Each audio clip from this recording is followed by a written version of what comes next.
Good afternoon, everyone, and welcome to COPA University Online. This is John Gressett. Welcome back. Well, this year has been an unusual one, but the good news is that everyone here at COPA University wants you to continue learning, so let's get going right away. As usual, this meeting will be recorded. Please keep your video off and yourself on mute. As always, we want you to ask questions. The way we're going to do it is to use the built-in chat feature of Zoom. If you haven't used Zoom before, it's easy. All you do is just look around for that ellipse that's on your screen, the three dots, the universal symbol for more. Touch on it. Touch on chat and you're good to go. We're actually doing the questions a little bit differently this session. We've had such an overwhelming response to this presentation. We decided to bring on two subject matter experts dedicated to answering your questions real time. In the chat feature, you'll see a pull down button. If your birthday, the month of your birthday, falls between January and June, send your questions to Jan-June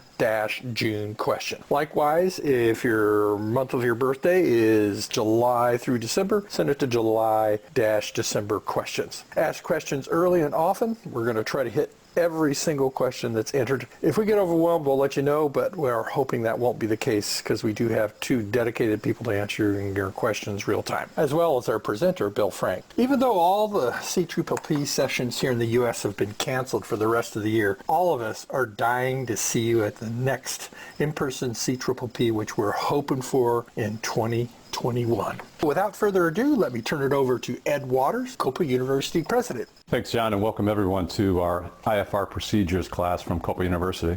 This is the fourth in a series of 6 online classes we're doing this year. Next month, during September, the National Association of Air Traffic Controllers will be presenting their class called Don't Let That Airport Fool You, which is going to be all about ground operations. So we're better prepared before we fly and after we land. In October, John Bone's going to present his class called Crossing the Border. I know we haven't crossed too many borders this year, but when that opens up again, we want you to be better prepared. I sure hope 2021 will bring back some normalcy to the CPPP program, and we'll see you all in person soon. Today, Dr. Bill Frank, who's a Platinum CSIP, and he was the inaugural recipient of our COPA University Lifetime Achievement Award back in March, will present our highly acclaimed IFR procedures course. So Bill, take it away. Welcome, everyone. This is going to be a series of excerpts from my IFR Procedures for Refresher course that I do with CPPP. I won't be able to cover everything in there, and actually the purpose of this isn't to cover everything in there. So if some of the subjects that you'd like to have covered aren't there, we'll have to ask you to attend to CPPP and learn more. We'll start out with doing departures and Enroute aspects, and then we'll go on to arrivals and approaches. We'll have some time, actually plenty of time, hopefully, for questions in between. Before you can depart, you got to get a clearance, and we had some changes in how the FAA wants you to get your clearance. If you're leaving from a towered airport, you do exactly what you always did, using ground control frequency or clearance delivery to pick up your clearance. The issue comes when you're at an uncontrolled airport. We used to tend to call a 1-800 clearance delivery number from flight service. This is no longer available, and the FAA is trying to get you to go through a different system to get your clearances. If you have floor flight, it's going to look something like this. If you look under the frequency tab, you'll see frequencies for departure, clearance, approach, common advisory, weather advisory, and so forth. If you click on departure, you'll often get a departure frequency that you'll be able to pick up on ground. If that doesn't work, you can click under the flight service tab, and if the airport has a remote communications outlet, as this does in this example, McMinnville Radio, they want you to use the frequency for McMinnville Radio to get your clearance. In other words, you don't want to call the 1-800 number anymore. You can still do that, and a lot of times they'll just send you back to the frequency or have you call a phone number for approach control or center to pick up your clearance anyways. But the new way to do this is if your airport has a remote communications outlet, use that. If not, then you'll be given a clearance delivery phone number to call under the clearance tab, and they would like you to use that to obtain your clearance. And that's a relatively new change. Now on to departures. There's 4 types of departures I'd like to cover briefly, beginning first with the default departure, which is the diverse departure, and that's probably not one you've heard of, but you've used it tons and tons of times in the past. When an airport has a instrument approach procedure associated with that airport, the FAA goes out and surveys these airports, and it uses a 40-to-1 slope obstacle clearance surface, and they extend that obstacle clearance surface out to 25 miles in non-mountainous areas and 46 miles in mountainous areas. Assuming nothing penetrates that obstacle clearance surface, then there will be no obstacle departure procedure, and you can depart from that airport in instrument conditions, obviously once you get a clearance, as long as you can climb at 200 feet per nautical mile, which equates to about 400 feet per minute in our Cirruses at a ground speed of 120 knots, which is a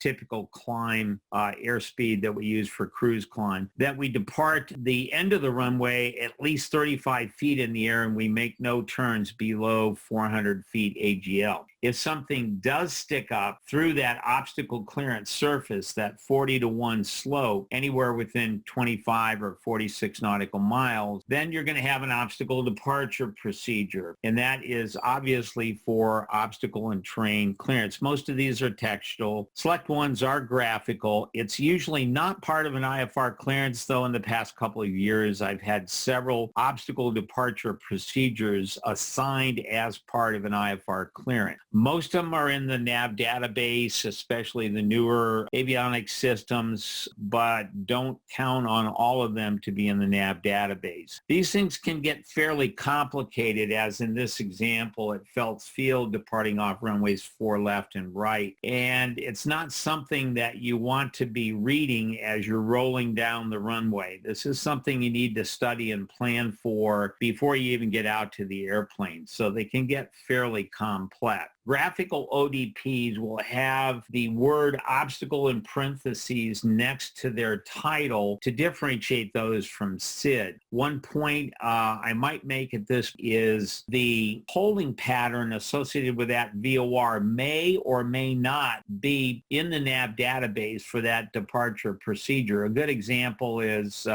this one and the one coming from Medford. I just flew the other day, the Jackson 1 departure. The Jackson 1 departure in the nav database takes me to the Rogue Valley VOR, but there's a holding pattern I need to execute to climb in the hold until I get to my Enroute altitude, and that's not in the database. You have to manually put that in using that Rogue Valley VOR as the waypoint. So be prepared in advance to do that if the hold itself is not in the nav database. If you're already at a sufficient altitude by the time you reach the VOR, you can obviously continue on to your next fix and just simply delete the hold from your flight plan. Standard instrument departures are established at busier airports just for traffic sequencing. They obviously will include obstacle clearance, but are mainly there for traffic sequencing. Here's the sort of catch to these standard instrument departure procedures are these various altitudes that you can see in this blow-up of departure procedure out of Denver. There are lines above and below the altitudes along the route, and if you get a cleared via clearance, and we're going to talk about this in just a minute a little bit more, you'll have to be consistent with these altitudes. For example, at the bottom of the departure, the fixed GIST shows a line below the 7,000. That means you have to be at least at 7,000 feet passing GIST. Another one is LAS on the lower right. You have to stay below 10,000 feet crossing LAS. So these have altitude restrictions on these departure procedures as part of a climb via clearance. And again, I'm going to talk about climb via in just a minute here, so bear with me. There are some radar vector SIDs. These aren't in your database as most SIDs are. These are simply departures off runways to a certain altitude that will subsequently get you radar vectored. In this example, on the Portland 1 departure, if I were departing 28 right, I would fly heading 283 degrees until I got to 800 feet MSL. So rather than turning at 400 feet AGL, I'm going to turn to my assigned heading at 800 feet. If you turn below that, they're going to question what you're doing. And at this airport, it actually could lead to a pilot deviation because of other aircraft using the parallel runway. There are also diverse vector SIDs. We talked about the very first departure being a diverse departure. This is a standard instrument departure that uses the same framework as a diverse departure. This is one out of Salem, Oregon that I get frequently assigned. If I'm departing runway 34 in this example, I should be assigned a heading between 310 degrees clockwise to 130 degrees. You have to be very careful that tower assigns you a heading within that quadrant because they're only allowed to issue departure instructions within that quadrant. So make sure he doesn't mistakenly assign you a heading that's outside that quadrant. So now we'll talk a little bit about climb via, and this was instituted, almost a decade ago. There was a break in the initial introduction because everybody got confused, and unfortunately everybody is still getting confused, as this example shows. This is the Northtown 4 departure in Las Vegas, and this is the actual transcription of the clearance I was given. 889 Alpha Charlie cleared to Warland via the Northtown 4 departure, then has filed, climb and maintain 7,000, and so on and so forth. This allowed me to climb immediately to 7,000 feet and simply follow the horizontal guidelines of the Northtown 4 departure, but I knew this wasn't what the controller actually wanted. So I simply, on the ramp, called him back, and we had a discussion whether he wanted to clear me via or climb via the Northtown 4 departure. So there's a big difference between cleared via and climb via. Climb via, you must meet the vertical restrictions for that departure, as well as, of course, the horizontal directions on that departure. And I'm going to skip on now to another example. This is a Yellowstone 9 departure. And if you were given the instruction, say 889 Alpha Charlie, climb via the Yellowstone 9 departure Medicine Bow transition, what do you do on your route to Yami? Notice that there's not a line above or below the 11,000 foot altitude listed on that leg between the airport and Yami. You have to look at the upper top right of the departure plate to see that there's a top altitude of 10,000 feet. Because there's not a line above or below the 11,000 foot altitude on that segment indicates that that's simply there for lost communication. If you continue up to 11,000 feet before you, while you're getting on your way to Yami, it'll probably be a pilot deviation. So your top altitude is 10,000 feet. You must stop your climb at 10,000 feet if you're given a climb via clearance. I'm sure there's going to be lots of questions on climb via, so we'll have a pause in a little bit to answer those questions. The last departure procedure is VCOA, or visual climb over the airport, and this is becoming increasingly more common at airports in the Appalachian and Rocky Mountain regions, particularly as an example, one at Eagle Vale, Colorado, where you need in a piston single to do a visual climb over the airport to an altitude at which you can continue on your assigned departure procedure. So you must notify ATC if you're going to use a visual climb over the airport, and it may also be assigned by ATC, and that's frequently the case at going out of Eagle Vale. Occasionally, because of inbound traffic, it gets too busy and VCOA may become unavailable for a period of time. Just a couple of slides here on Enroute, things that I'd like like to discuss. The first is the difference between T routes and Victor airways. Most of you have already been assigned T routes, and Victor airway routes are much more common, but T routes are becoming increasingly more common as well. The T routes the T, I believe, stands for terminal route. It used to be assigned mainly around busy Class Bravo airspace, but now you can get T routes throughout most of the continental United States, and we're going to see more and more of those as they eliminate VORs from the system. It also usually provides you with a lower MEA along a T route than along a Victor airway, as is shown in this example. You're also going to start seeing this kind of cross-hatched gray line along a Victor airway, which renders that portion of the Victor airway unusable. So when you see that, you can't flight plan along that Victor airway. This is going to become more common, and you've probably already noticed them, as VORs are shut down and we move towards this minimum operating network of VORs. So be prepared for that. We'll stop here for a minute for questions. So John, go ahead and take it away. Thank you, Bill. Just coming off mute. You know, we haven't been getting a lot of questions, Bill, but one question that we did have, and you called this one correctly, and perhaps you could back up to it, that Northtown departure out of Las Vegas, you were talking about the climb via and the cleared via. I was wondering if you could just maybe go over that just one more time, if you could, please. Okay, so when I was on the ground at Northtown, or at North Las Vegas, and I received the clearance for the Northtown 4 departure, what the controller said was cleared via the Northtown 4 departure rather than climb via the Northtown 4 departure. And they actually mean two different things. Cleared via allows you to climb to your assigned altitude. Climb via requires you to adhere to the various altitudes along that departure procedure. In this case, you take off to the west and intercept this radio, which would be in your database, and you would have to reach that radio by 3,700 feet. And then you'd continue along that radio, the 313 radio, which again would be, in your database, you'd be flying this GPS rather than VOR. But you have to stay below 5,000 feet till you get to Roscoe. Then after Roscoe, I would climb to my initial assigned altitude of 7,000 feet. But if you said cleared via rather than climb via, then I'm cleared all the way up to 7,000 feet at any point along that departure. Okay, sounds good, Bill. You know, some folks are sending me the questions now, and I want to encourage everybody to send them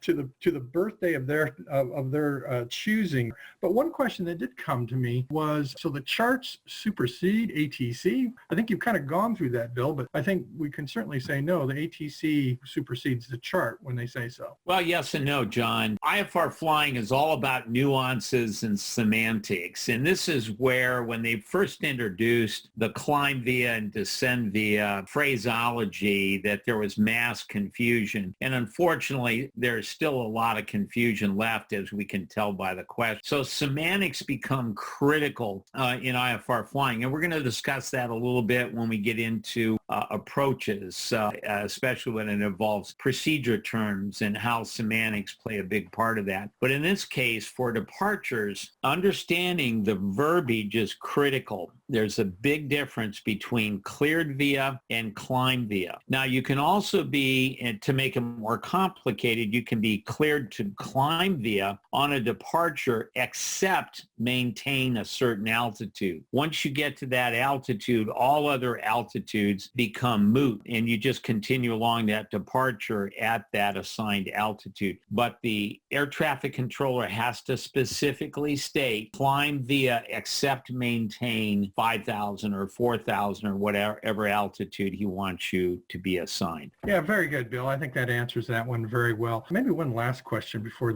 let you go forward is, it came in as, if you are on a SID and are vectored off, what happens to any of the altitude restrictions? So if you're vectored off a SID for any reason, you maintain your current assigned altitude, and the altitudes on that SID, again, are moot until you rejoin the SID. And when you rejoin the SID, you should be specifically told to rejoin the SID at a certain segment or maybe intercepting a leg of that SID, and then the controller should again state the words descend via the SID once you rejoin the SID. But if you're vectored off for traffic or any other reason, you maintain your current altitude and you ignore the rest of the altitudes on the SID. Excellent. One other comment that I guess that came back from the group, and I think you'd probably agree, is suggest that we emphasize if there's any questions, just ask ATC. Absolutely. It gets getting so complicated now with these climb via, descend via things that if you're not sure, don't understand, just query air traffic control. And I'm going to bring that point up again when we get into the next section here. Excellent. Bill, I think that's a nice break for questions. Okay, we'll talk for a minute about arrivals, and I'm just going to go over a couple of gotchas on the arrivals.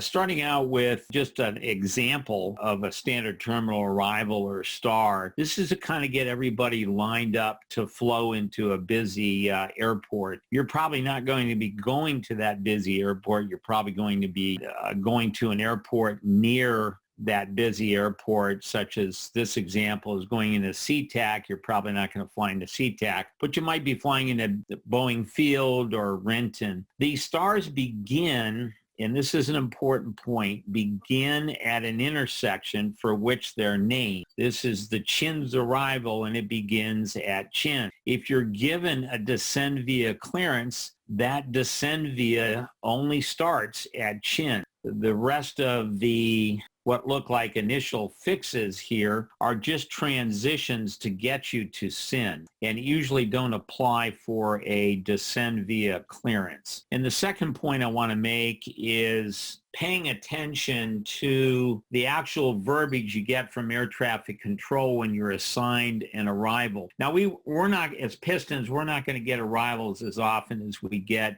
departures. But going into Seattle up by where I live and going into Atlanta to satellite airports in that area, you are still going to get assigned arrivals. So you have to know and understand how to operate in that environment. In this example, let's just say I'm assigned direct SkyCo for the Alpharetta 8 arrival, SeaTac landing north. The issue becomes when you arrive at Heather on that arrival, you can see SkyCo and then Huvus, and then you get down to Heather and there's two arrows, each going a different direction. One's heading at 250, the other is heading at 163 degrees. You have to know what to do at Heather, and it's all dependent on which direction SeaTac is landing. So where do you get that information? Well, you should have been given that information when you're assigned the star. As I indicated before, direct SkyCo, Alpharetta 8 arrival, SeaTac landing north. If you look in the upper right-hand portion of that arrival plate, you'll see north, depart Heather, heading 163. If they don't say that specifically,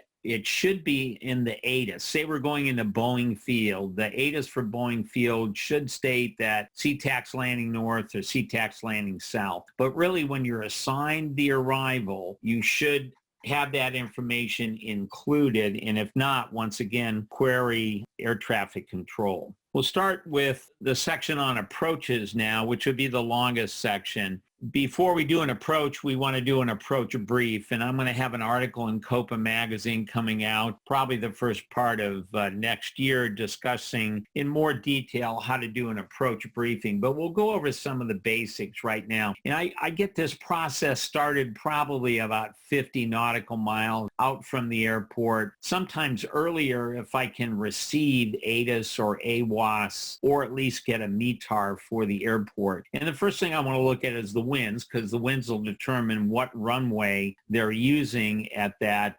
airport. And then I want to check the ceiling on the METAR or ATIS or AWAS, because this becomes critically important whether I'm going to decide to continue with their approach. There's no point in briefing an approach that you're not going to end up flying because the ceiling reported at the airport is below your decision altitude in terms of AGL height. Also check visibility. If the visibility airport is reporting a quarter mile and you're required to have a half mile or 3/4 of a mile to do the approach, there's no point in continuing the approach briefing because you're probably likely going to go on to your alternate airport. Once you've done this and checked this and everything looks good and you can go ahead and fly that approach. And remember, you can always do a look-see even if the weather is reported below minimums. We're allowed under Part 91 to do that. If I was close on my fuel reserves, I probably wouldn't bother doing that and instead divert directly to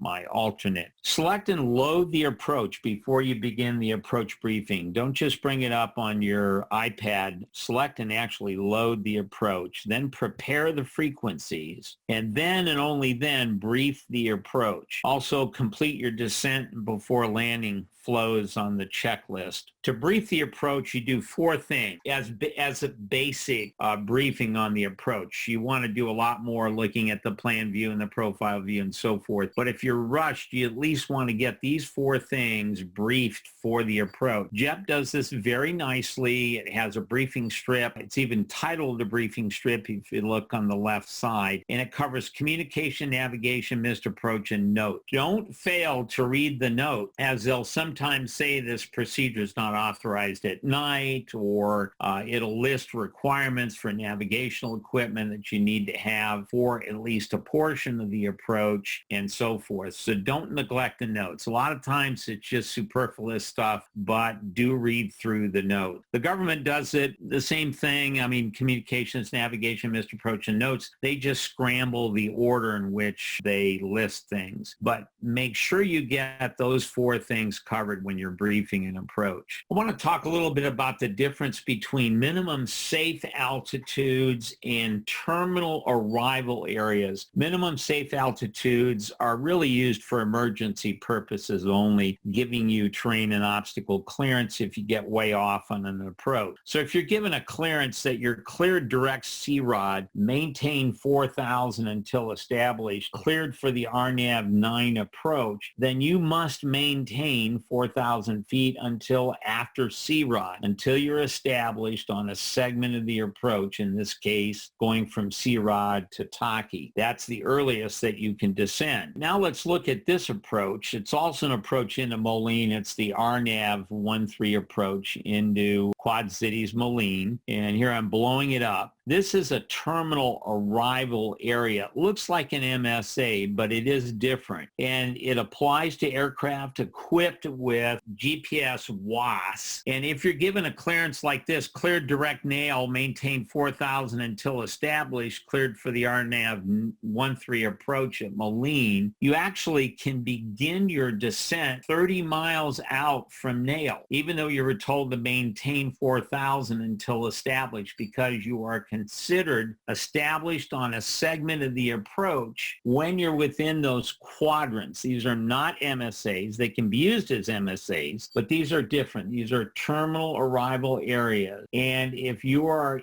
within one of those quadrants, you are considered established on a segment of the approach. And in this case, if you're coming from the northeast, you can descend down to 3,100 once you're within 30 miles of nail. Now, the only exception is the controller may issue a clearance that goes something like this. You're cleared direct nail, cross nail at 4,000, cleared for the approach. That means you must cross nail at 4,000. You can't descend early, even though you are established on a segment of the approach, and that occasionally gets confusing. Another way the FAA loves to confuse us is with these category A, B, C, D minimums. So let's talk about that for a minute. Cirrus's approach speed on final is 80 knots. If you're in the traffic pattern and you go from base to final, you should be slowing to 80 knots with full flaps. That puts us in category A as an aircraft. However, when we're flying an approach, especially an approach with vertical guidance, we're flying that at 100 knots, not 80 knots. So now category B minimums apply. However, recently, and I don't know if this is a letter of interpretation or if it's made it into the AIM yet, but the FAA is now saying that even though you're flying at category B airspeed, if your aircraft is a category A aircraft, you may choose to use category A minimum. I probably wouldn't do that just from a safety standpoint. There's a reason the minimums are different between A and B in this case, and I would go ahead and stick with the category B minimums based on the approach speed that I'm flying. Another thing I wanted to cover, and I covered in a little more detail in the CPPP presentation, is the difference between a flyover and a flyby waypoint. The waypoint on the right, Hoser, is a flyby waypoint. The waypoint on the left, ACJEV, is a flyover. So you're expected to fly over ACJEV before you begin a left turn out to the missed approach holding point. Your autopilot knows how to do that. The database knows how to do that. But if you're hand flying this approach and you go missed and you make your turn towards the missed approach holding point before you get to ACJEV, you may end up dead, because there's a huge antenna, 5,360 feet off your left wing, that if you start the turn early, you may very well hit. So be very careful in understanding what a flyover waypoint is with the circle around the waypoint, and understand that difference. I also want to go over some confusion with the difference between hold in lieu of course reversals, like I've got circled on this approach, and something like I've got circled here at boiler intersection. This is not a course reversal. It's not a hold in lieu of, and you can't use it as such. It is simply the hold for the missed approach portion of this instrument approach procedure. If you get to boiler and you start doing a course reversal, air traffic control is again going to ask you what you're doing, because you're not allowed to use that as a course reversal. You're expected to turn inbound from boiler and get established on the inbound final approach course. Don't confuse the two holds. It's easy to do. I want to spend a minute on this procedure turn decision tree. It looks a little busy, but I'm going to simplify it here. There's only 3 ways that you can avoid doing a procedure turn if a procedure turn's depicted on the plate. One is getting radar vectors to the final approach course, not radar vectors to an initial fix, not radar vectors to an intermediate fix, but radar vectors to the final approach course. And again, semantics play a role here, in that the air traffic controller should specifically state that this will be radar vectors not for the approach, but radar vectors for the final approach course for a certain RNAV or ILS approach. Another way is getting cleared straight in, and this is where the majority of the confusion occurs. If you can visualize a TGPS approach, one at which it has an initial approach fix on either side of the final approach course that's usually 5 miles in length at a 90-degree angle or perpendicular to the inbound course. If you are arriving anywhere within that hemisphere between those two fixes, air traffic control is expecting you to go straight in. But they operate by a different rule book than we do. We are required to follow the federal aviation regulation. And in order for us to go straight in on that approach, we need to hear the clearance cleared straight in for the RNAV 16 approach at Newport. It has to include the words straight in. If you don't hear that, then you either have to make the procedure turn, in which case you're going to irritate the controller, or you need to clarify with air traffic control, am I cleared straight in? And then of course the last one is fairly obvious. That's where you're on a segment of the, or in which no procedure turn is actually depicted. I want to talk a little bit now on missed approaches. Now, the type of missed approach and the actions that you have to accomplish vary with your avionics setup. It varies whether you have a toga button or don't have a toga button. It varies whether you have to manually suspend and unsuspend waypoint sequencing with your avionics. But the basics of a missed approach sequence include the following. Click it, either click the toga on or click the autopilot off. Cram it, smoothly go to full power, climb it, pitch up to 7.5 degrees, or if you have command bars set up, pitch up to the command bars, clean it, get your flaps and landing gear. If you have another airplane that's got landing gear, get the flaps and gear up, and then communicate that you're going missed. After that, your work's not quite done yet if you have avionics, older avionics that require that you manually unsuspend so that you can sequence on the missed approach portion of that approach. And you may even have to push the sourcing back to GPS if it doesn't do that automatically. For example, you're flying an ILS and you go missed. Some avionics systems still require you to manually resource to GPS so that you can complete the missed approach procedure using GPS. Alternates. LPV approaches are basically considered in the United States to be precision approaches, even though they're really not. We can use an LPV approach as a precision approach for the purposes of maintaining your IFR currency, for IPCs, and for instrument check rides. However, when it comes to using an LPV approach as an alternate, or at an airport with that you picked as an alternate with only LPV approaches, you must use the 802 standard minimums instead of the 602 minimums that generally apply to precision instrument approaches. All right, we'll stop again for questions. John? Thank you, Bill. I think we actually got some questions from your last section, Bill, if you don't mind backing up in your mind to the first part of your presentation. One of the questions that was being asked is, can I file a route that includes a J route, a jet route, in my Cirrus? Any restrictions on who can file J routes? No, none at all. And absolutely you can file J routes, and I've actually been assigned J routes even though I own a Cirrus. It's not very common because of the speeds of the aircraft are moving along. Those J routes are usually far in excess what you can do in your Cirrus. But coming out of Scottsdale, for example, going back up to Wyoming, I got assigned a J route as part of my clearance. So yes, you can request a J route as part of your routing, and you may occasionally, if you file an altitude like flight level 210 or 230 in your Turbo Cirrus, you may actually get assigned a jet route. Okay, very good. And again, these are kind of backed up from the last section, Bill, so I'll go back there one more time. No problem. Looks like we got plenty of time, and I may have... Nope, we're doing perfectly fine. In the medicine bow example, yes, does that top altitude constrain all the way to the transition waypoint? No, it constrains to the first, let me see if I can bring it back. It's really a constraint to that first fix, because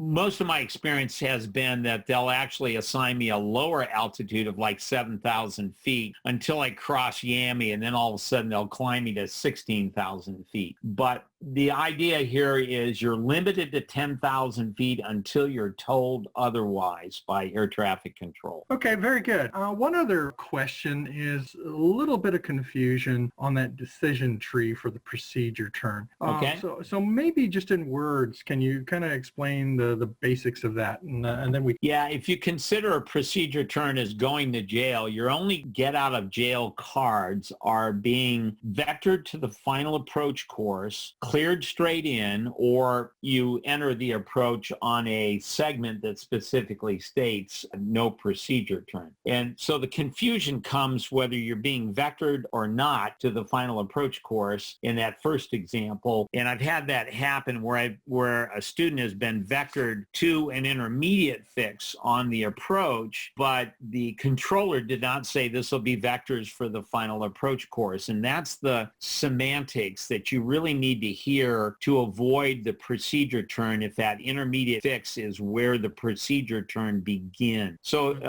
visualize a TGPS, and the middle fix is usually the one that has the course reversal on it. And if you're directed radar vector directly to that intermediate fix, you must do the procedure turn unless he specifically states this is going to be vectors to the final approach course. Also, continue to imagine that TGPS in your mind. And if you're approaching anywhere between the two fixes inbound, the two end fixes, let me see if I can get back up here to, it's going to take me a few minutes to get a TGPS course. Yeah, this is one. So this is a typical TGPS course. And if you're arriving from the northeast, say imagine a heading of, you're arriving from the east, flying a 270 degree heading, and you're cleared direct DUSCA, cleared for the RNAV 22 approach. Do you do the procedure turn or do you not do the procedure turn? Well, certainly if you're coming from Hoser or SESG, you're going to not have to do the procedure turn because it specifically states that. But if you're cleared direct to DUSCA coming from the northeast, say on a heading of 270, the question in your mind becomes, do you have to do a procedure turn? You do, but you're gonna piss off air traffic control if you do the procedure turn because their playbook is different than your playbook, which is the FAR. So what you want to do is clarify with the controller, am I cleared straight in for runway 22? And he should actually state that if he doesn't want you to do the procedure turn. Your clearance should be cleared straight in RNAV runway 22 or cleared direct DUSCA, cleared straight in RNAV 22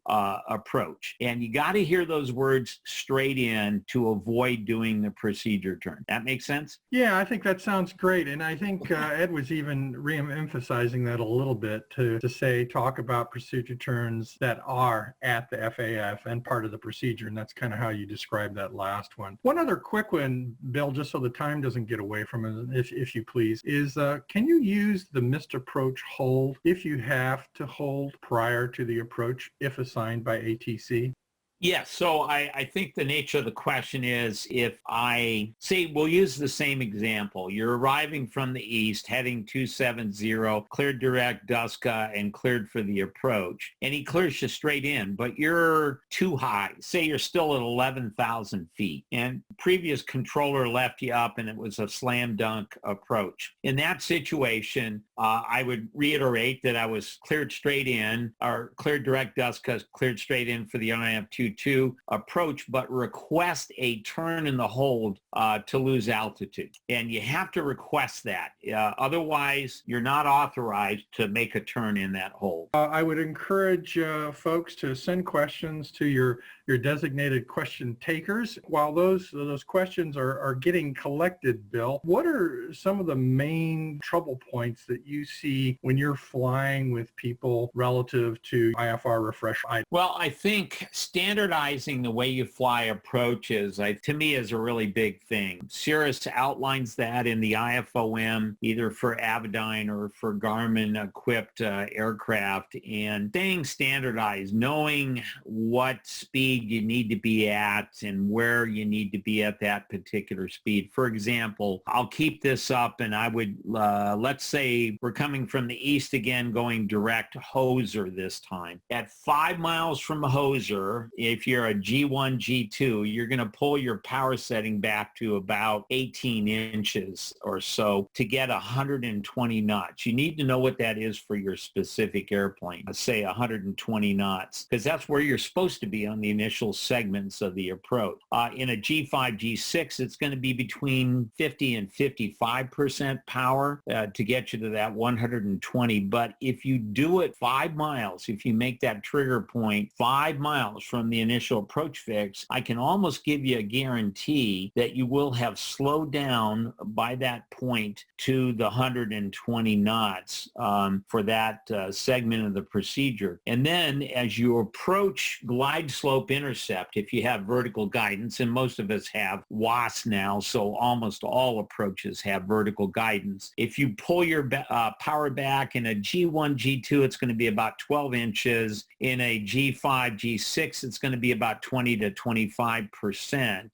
And you put your flaps in either at glide slope alive, or what I do is 1 dot below glide slope intercept is my trigger for putting in flaps. I think it avoids bumping the power up or down before you get to glide slope intercept. So I do it 1 dot below glide slope intercept, pull your power back to 12 inches or 20 to 25%, depending on what aircraft you're flying. And by the time you do that and get your flaps in, and always check speed before you make a configuration change. That becomes more important when you get into the Vision jet or any other jet or turboprop. Check speed, flaps, such and such. So put your 50% flaps in at that point, and then just watch the magic happen. You'll be going down the glide path, usually somewhere between 100 and 105 knots. If you got a tailwind, you may be a little faster. Pull the power back just a little bit, not a lot. Otherwise, you're going to start chasing the airspeed. In a G5, G6, pull it back 5%. In a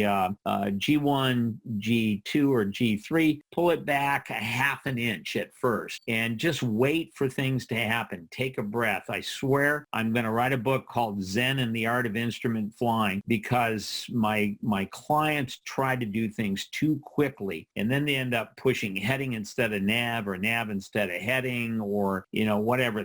Their fingers fly too quickly and they get ahead of themselves. Just take a breath and wait for the physics to happen, and the airplane will start slowing down when you make that power change. Excellent, Bill. Okay, now the questions are starting to rain in. Okay. So I probably have about 6 of them here for you. Okay. Start with this first one. Can you please describe how to actually fly a visual climb over the field departure? Sure. Good. I mean, that's a good question, and I didn't get into it, but basically what you're going to do is stay within the airport boundary, and you must be in visual conditions consistent with the airspace you're flying, whether that's Class G or Class E. You need to stay in visual conditions within those parameters, within the airport boundary. I like to keep it within 3 miles of the airport, and you simply climb until you reach an altitude where you can join the departure procedure. Sounds good. On the approach without a procedure turn coming from the southeast,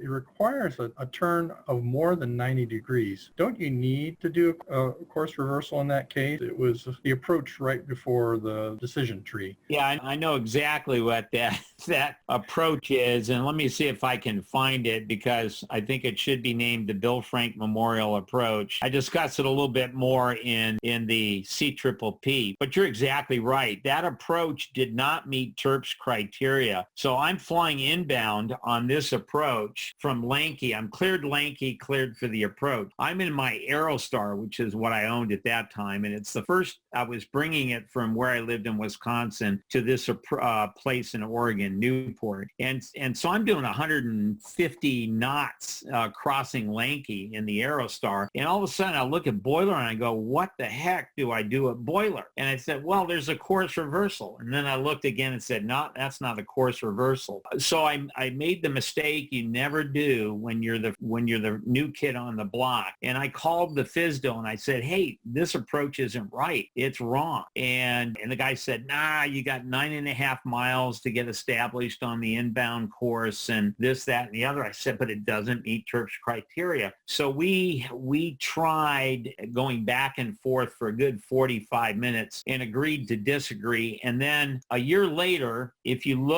go into your ForeFlight and look up this approach at Newport, it no longer has a direct Lanky to Boiler. It goes to a fix called Doyer. And then from Doyer, you go to Boiler. And now they've also added a course reversal at Boiler. So they realized they were wrong. But I would bet money that the guy that I was talking to on the phone, his last name is Doyer. I thought a much better name for that intermediate fix would have been Frank, but Indeed, Bill. Well, now I have 18 questions. We can't answer them in the next 2 minutes, but I'm going to pick one out of the bunch here that one of our question takers said was a good one, and said, Bill, could you review the definition of being established on the approach? For most approaches that are not terminal arrival areas, you are established, you are considered established on a segment of the approach when you're on a bold segment of the approach, a bold black line. If you're not on a bold black line, you're on a feeder route,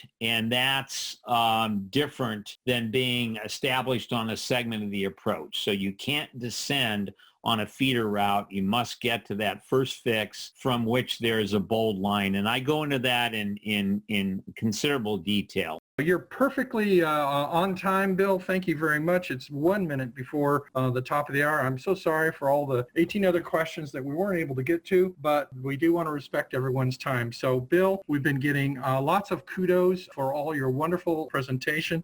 Thank you very much. And I'd like to very quickly tell people that we're going to be having another session next month on September 19th. And this is we brought in some of the best crack ATC controllers that are available to talk about wrong surface operations. Everything from landing on the wrong runway to getting lost going down a taxiway. So that URL is hot now if you'd like to sign up. We also would like to implore you to help support COPA University. We have a donation website. We've had, I think, around 35 people contribute. We're really looking to try to get to that $5,000 goal if we could, just to help cover some of our costs. So I'd appreciate everyone's efforts to help us stay funded. Bill, any final thoughts before we go, sir? No, I mean, I really appreciate those that attended the webinar. I think a lot of your questions will be answered if you attend the CPP and take that course once again. It's a good refresher course, even if you've done it before, to take maybe every other year or so. And I update this continually. John and I update this to reflect changes in the regulation. Hope you enjoyed it. And again, Bill, thank you very much. And for our subject matter experts